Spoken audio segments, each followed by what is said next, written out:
രാവിലെ തന്നെ റെഡിയായി ഇന്ന് കോളേജിലേക്ക് പോവാണ്. നമുക്കൊരു ഇൻഡസ്ട്രിയൽ വിസിറ്റ് ഉണ്ട്. അങ്ങനെ എല്ലാവരും ദേ എത്തിയിട്ടുണ്ട്. ഇത് ഞങ്ങളുടെ എച്ച്ഒഡി മിസ്സാണ്. അങ്ങനെ മിസ്സിന് വരാൻ പറ്റില്ലായിരുന്നു ഇന്ന്. പിന്നെ മിസ്സ് ബൈയൊക്കെ പറഞ്ഞ് നമ്മൾ ദേ ജേർണി സ്റ്റാർട്ട് ചെയ്തിട്ടുണ്ട്. നമ്മൾ പോകുന്നത് കണ്ടാല് ഡാൻസ് കളിച്ചിട്ട് ഭയങ്കര എൻജോയ് ആയിട്ടല്ലേ പോകുന്നത്. അപ്പോൾ നമ്മളൊരു ടൂർ വൈബ് ആണെങ്കിലും നമ്മൾ ഇൻഡസ്ട്രിയൽ വിസിറ്റിനെ കാണാനായിട്ടാണ് പോകുന്നത്. കുറേ പുഴകളും കാടും മലകളൊക്കെ കണ്ട് നമ്മൾ ഫൈനൽ ഡെസ്റ്റിനേഷൻ എത്തിയിട്ടുണ്ട്. അപ്പോൾ നമ്മൾ പോകുന്നത് എവിടെയാണെന്ന് പറഞ്ഞില്ലല്ലോ. കല്ലടയാണ് നമ്മൾ പോയത്. പിന്നെ തെന്മല ഡാം അതൊക്കെ കണ്ടു. അങ്ങനെ കണ്ട് പഠിക്കാനായിട്ടാണ് നമ്മൾ ഇന്നത്തെ ഐവി. അങ്ങനെ നമ്മൾ കയറിയപ്പോൾ തന്നെ ദേ കുറേ കുരങ്ങന്മാരെ കണ്ടായിരുന്നു. പിന്നെ നമ്മൾ ഡാമിൻ്റെ ഉള്ളിലോട്ടാണ് കയറാൻ പോകുന്നത്. ഈ തെന്മല എക്കോ ടൂറിസത്തിനകത്താണ് ദേ ഒരു സബ് സ്റ്റേഷൻ വരുന്നത്. ഇതിൻ്റെ ഉള്ളിൽ കയറുമ്പോൾ ഒരുപാട് നടന്ന് നമുക്ക് കുറേ സ്ഥലങ്ങൾ കാണാനുണ്ട്.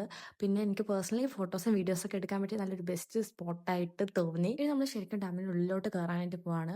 അങ്ങനെ നമ്മൾ ജനറേറ്ററൊക്കെ ഇരിക്കുന്ന ആ ഒരു സ്ഥലത്താണ് പോയത്. ഡാം എന്ന് പറയുമ്പോഴേ കുറേ വെള്ളമുള്ള സ്ഥലമാണ്. അങ്ങനത്തെ ഒരു മൈൻഡാണ് എല്ലാവർക്കും. ബട്ട് അതിൻ്റെ പിറകിലായിട്ട് എന്തെല്ലാം കാര്യങ്ങളാണ് നടക്കുന്നത് ഇന്ന് നല്ലപോലെ മനസ്സിലായി. പിന്നെ കുറച്ച് ഫോട്ടോസൊക്കെ എടുത്ത് നമ്മൾ അവിടെ നിന്ന് ഇറങ്ങി. അപ്പോൾ ഇത്രയേ ഉള്ളൂ. പുതിയ വിശേഷങ്ങളുമായി വീണ്ടും കാണാം.